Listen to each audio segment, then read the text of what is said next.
You know that feeling when you give someone your best, your love, your loyalty, your time, and somehow the more you give, the less they seem to care. It's almost like chasing love pushes it further away.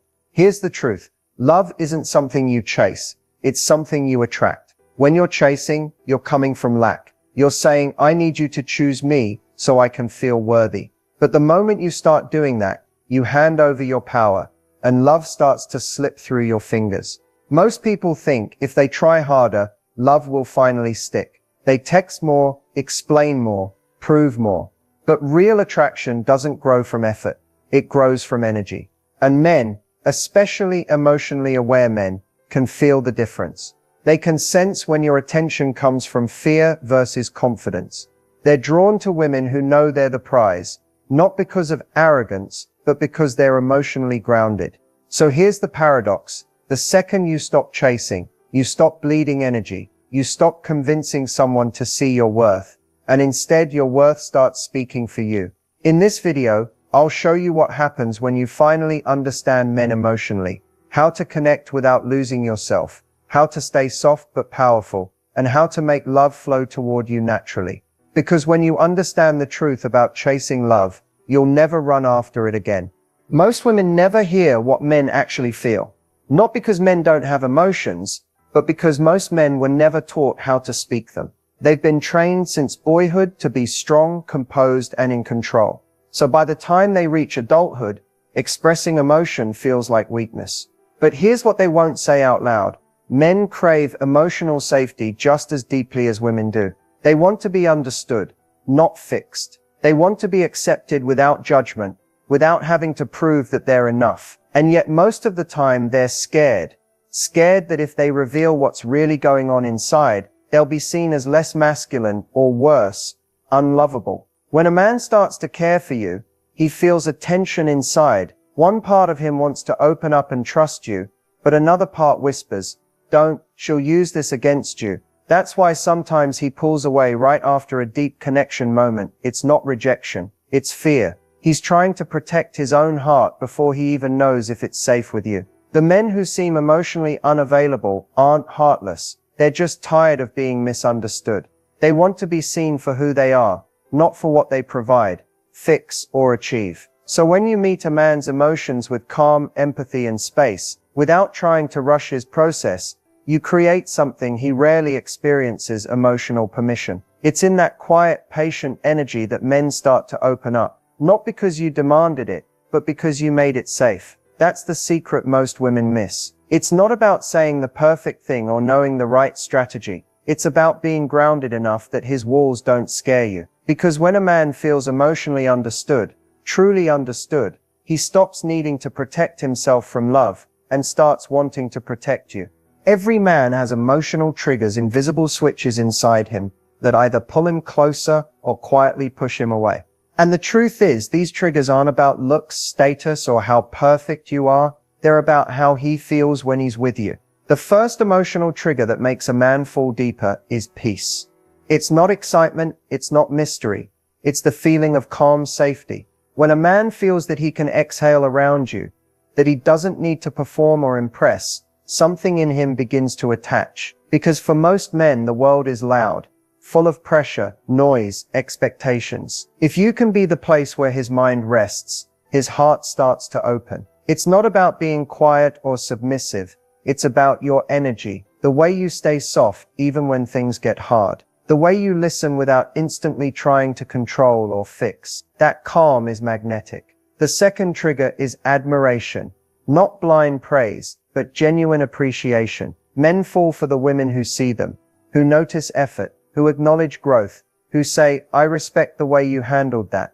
When you admire who he's becoming, not just what he gives you, you awaken something sacred in him. Because underneath the armor, every man wants to feel like his presence matters. The third trigger is acceptance. When a man shares a piece of his truth, his flaws, his fears, his mistakes, and you don't flinch, you show him something rare. You show him that love doesn't have to be earned by perfection, that he can be imperfect and still worthy. That moment changes everything, because it tells his nervous system, you're safe here. The fourth is playfulness, lightness, laughter, moments where he can forget about the world and just be. Men fall deeper when they can experience both depth and ease with you. When you can move from soulful conversations to silly inside jokes, you remind him that love doesn't always have to be heavy.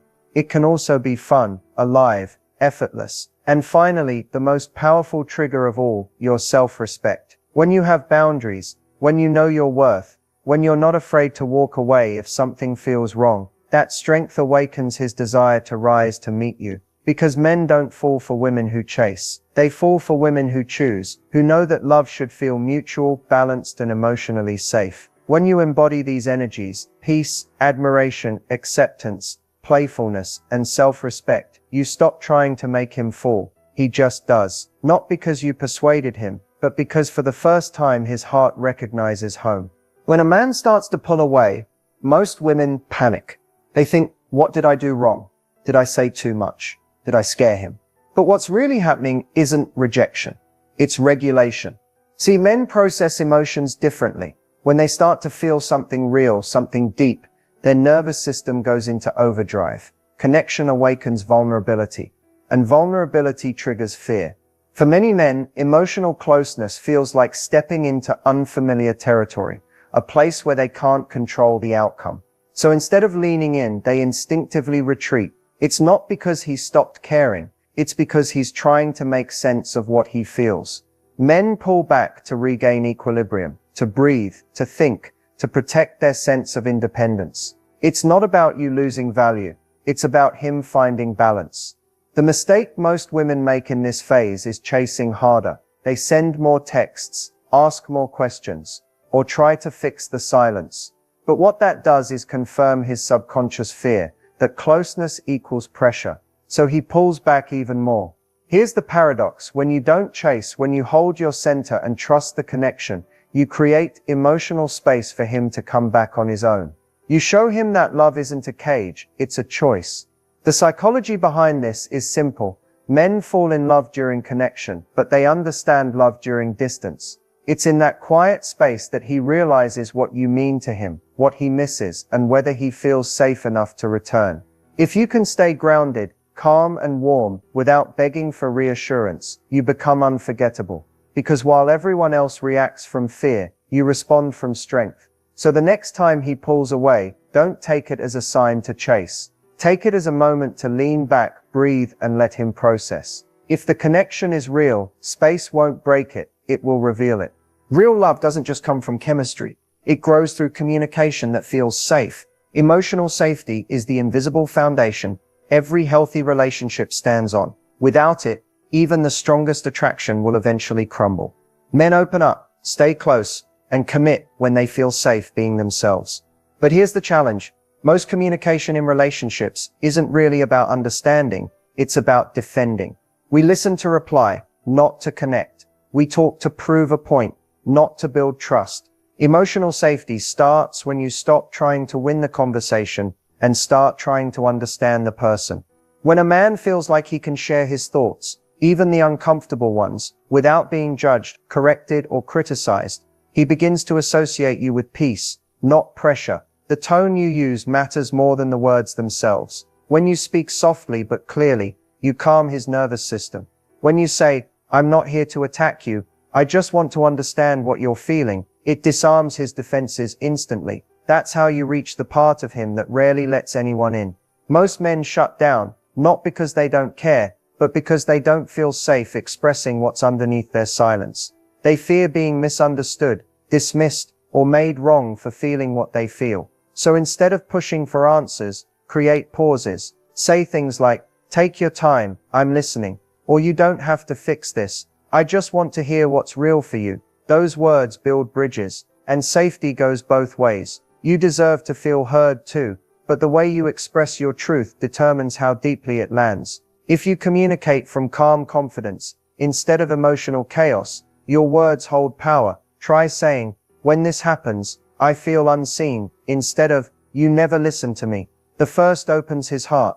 The second triggers his walls. Another powerful tool is vulnerability, with boundaries. Being honest about how you feel, without using guilt or blame. It sounds like, "I care about this connection," but I also need to feel respected, or I want us to understand each other, not fight each other. When a man hears that, he feels guided, not controlled. Over time, consistent, safe communication becomes emotional glue. He starts to relax. He starts to open. He starts to trust that your love isn't conditional. It's intentional, because emotional safety isn't built through endless talking. It's built through emotional presence. It's the tone of your voice, the patience in your silence, and the energy of "I'm here with you, not against you." That's when communication transforms from words into connection, and love finally feels like home. There's a point in almost every woman's love story where she realizes she's been giving so much that she started to lose herself. Giving attention, giving effort, giving love, hoping it will finally make him see her worth. But here's the truth. Overgiving doesn't create connection. It creates imbalance. Men don't fall in love because of how much you do for them. They fall in love because of how they feel when they're around you. When you overgive, you send an unspoken message that says, "You're the source of my happiness." And that energy, even when it's wrapped in love, feels heavy. It doesn't draw him closer. It makes him step back. Feminine magnetism is the opposite of overgiving. It's the quiet confidence that says, "I bring value just by being." It's not about withholding love or playing games. It's about trusting your presence, because your energy, your softness, your grace, that's what magnetizes. It's not effort, it's essence. Here's what most women don't realize. Giving is beautiful when it's balanced, but when it comes from fear, fear of losing him, fear of not being enough, it drains your power. True feminine energy doesn't chase validation. It embodies worth. You don't need to prove your love. You need to protect your energy. The art of feminine magnetism is learning to lean back, not because you don't care, but because you trust yourself enough to receive. It's smiling without expectation. It's giving when it feels inspired, not when it feels like obligation. It's saying, "I love deeply, but I won't abandon myself to keep someone close." Men can feel that difference instantly. When you're giving from self-worth, your love feels free. It doesn't demand, it doesn't chase, it simply is. That's what makes it irresistible, because your calm confidence invites him to rise, to give back, to match your energy. The moment you stop overgiving, everything shifts. You'll notice who actually values you when you're not constantly pouring into them. You'll see who shows up when you stop carrying the emotional load alone. And most importantly, you'll start feeling full again, not from someone else's attention, but from your own alignment. Feminine magnetism is about creating space. Space for him to move toward you, and space for you to breathe in your own power. Because when your energy says, "I am already enough," you stop chasing love, and love starts chasing you. Being chosen has nothing to do with convincing someone to see your worth. It's not about being prettier, nicer, or more available. It's about alignment. When you understand this, you stop trying to make people love you, and start realizing that real love recognizes you effortlessly. Here's the truth. Chasing comes from fear. The fear that if you don't prove yourself, you'll be forgotten. But you can't be forgotten by someone who's meant to see you. You can only be overlooked by someone who's not ready to meet you where you stand. To be chosen without chasing, you first have to choose yourself. That means becoming so grounded in your own energy that love feels like a bonus, not a lifeline. When you operate from that space, you radiate something powerful, calm confidence. It's not loud. It doesn't need attention. It just is. Men and people in general are instinctively drawn to what feels self-assured. They're captivated by those who aren't seeking validation, but are already living in alignment with their worth. That's what makes you unforgettable. You stop asking, "Why doesn't he see my value?" And you start living in a way that says, "Anyone who truly knows me will." The art of being chosen is about energetic balance. You give without losing yourself. You stay open without overextending. You show interest without surrendering your peace. That balance communicates emotional maturity, and that's what magnetizes the right person. When you stop chasing, something incredible happens. You create the emotional space for reciprocity. You allow the other person to pursue, not because you're playing hard to get, but because you're finally letting them contribute to the connection. Love can't breathe when one person is doing all the work. Real connection grows when both people are equally invested. If you ever find yourself waiting, hoping, overanalyzing, pause. Ask yourself, am I trying to earn love, or am I allowing love?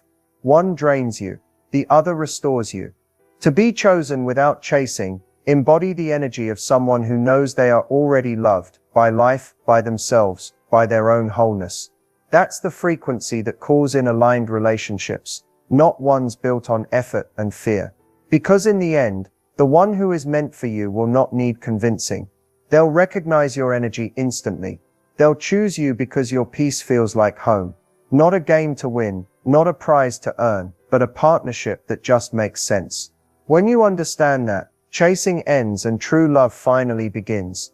At some point, every woman who's been hurt, overlooked, or disappointed in love comes to a quiet realization that chasing love never created it, and losing love never destroyed it. Because real love starts within. You don't attract real love by being perfect, you attract it by being present. By being so in tune with your own worth that you stop performing for connection and start embodying it. The final mindset shift is this. Love isn't something you find, it's something you align with. You don't need to run after it, beg for it, or prove yourself to earn it. You only need to clear what's been blocking it. The fear of being too much, the habit of overgiving, the belief that you must chase to be chosen. When you heal those patterns, your energy shifts. You stop vibrating at scarcity, that desperate energy that says, I hope they pick me, and you begin to radiate something sacred. I already choose me. That's when the right love appears. Not because you searched harder, but because your energy finally matched what you were asking for. Love is an echo. It mirrors the way you treat yourself. If you approach it from emptiness, you'll attract lessons. If you approach it from fullness, you'll attract partnership. So the next time you feel that urge to chase, pause and remember this. You are not waiting to be discovered. You are awakening to your own light. When you live in that truth, when your boundaries are clear, your heart is open, and your worth is non-negotiable, love naturally flows toward you. The man who's meant for you will never need to be convinced. He will recognize your energy, respect your peace, and add to your joy. You won't need to shrink, chase, or prove. You'll just be. And that will be enough. Because love in its purest form is not chaos, it's clarity. It's not about losing yourself to be loved. It's about remembering yourself and being loved for it. So here's your final shift. Stop searching for someone to make you feel worthy. Start becoming someone who already does. That's the version of you that love can find. The version that doesn't chase, doesn't beg, doesn't settle. She simply attracts. Because when you truly understand men emotionally, and you understand yourself spiritually, you realize the chase was never for love, it was always for you. Take a deep breath. Let everything you've just heard settle in for a moment. If you've made it to this point, it means something inside you is waking up. That quiet part of you that's tired of chasing, tired of questioning, and ready to experience love from a place of calm, confidence, and truth. You've just learned what most people spend years trying to figure out, that understanding men emotionally isn't about controlling them. It's about freeing yourself. When you see love through that lens, everything changes. You stop confusing attention with connection. You stop mistaking effort for alignment, and you start attracting relationships that feel balanced, peaceful, and mutual. Remember this, you don't need to beg to be chosen. You don't need to shrink to be accepted. You don't need to chase to be loved. Real love, the kind that lasts, grows where there's emotional safety, mutual respect, and self-awareness. It's not found through trying harder. It's found through being truer. If this message spoke to your heart, let it be your sign to keep choosing yourself. Every day, show up as the woman who knows she's worthy of what she desires, not because someone said so, but because she feels it in her bones. That's the energy that attracts love effortlessly. And if you're ready to go deeper, to understand masculine and feminine energy on a soul level, to heal emotional patterns, to create connection without losing yourself, stay connected here. This space is for you. For the women who are done chasing and ready to rise. For the ones who are ready to feel seen, not just loved. So if this video resonated, take a second to like it, share it with someone who needs to hear this today, and comment below. I choose love, not chase. Let that be your declaration. Your energetic shift from seeking to attracting. And don't forget to subscribe, because every week we dive deeper into the psychology of love, the language of energy, and the mindset that makes relationships feel safe and real again. You're not here by accident. You're here because your soul is ready to receive love differently. So trust that. Let go of the noise. Keep doing the inner work. And remember, when you understand men emotionally, you don't have to chase love ever again. It will find you, calmly, naturally, and in divine timing, because you are the magnet, and love has been looking for you all along.